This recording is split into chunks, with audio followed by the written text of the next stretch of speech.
Não tem um jornal, um único jornal desses que eu leio, que tenha trazido esse assunto. A Folha de São Paulo já tinha trazido aqui numa matéria de um jornal estrangeiro, se eu não me engano, um jornal inglês, falando que houve interferência americana nas eleições brasileiras.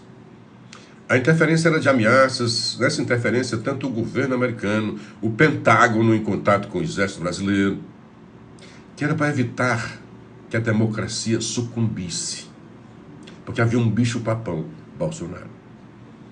Então, usaram o Bolsonaro como o espantalho para fazer o que queriam fazer.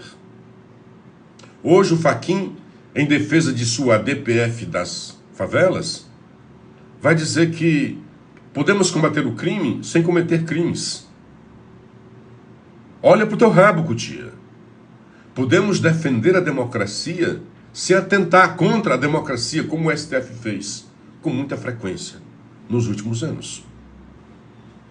Então agora vem à tona a USAID, USAID. E aí já tem relatórios, já tem gente falando sobre isso, dando entrevista, que ela foi usada para combater Bolsonaro. Fizeram uma força-tarefa para desestabilizar o governo Bolsonaro. E foi o que nós vimos. Hoje a verdade está vindo à tona.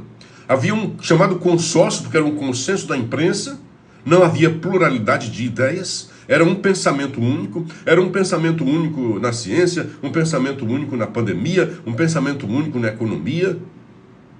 Não havia pluralidade de ideias, não havia confronto de pensamentos de forma saudável. Ao contrário, o senhor Gilmar Mendes diz isso, que nós atrapalhamos o governo Bolsonaro, mas atrapalhamos para o bem. Esse povo acha que é isso.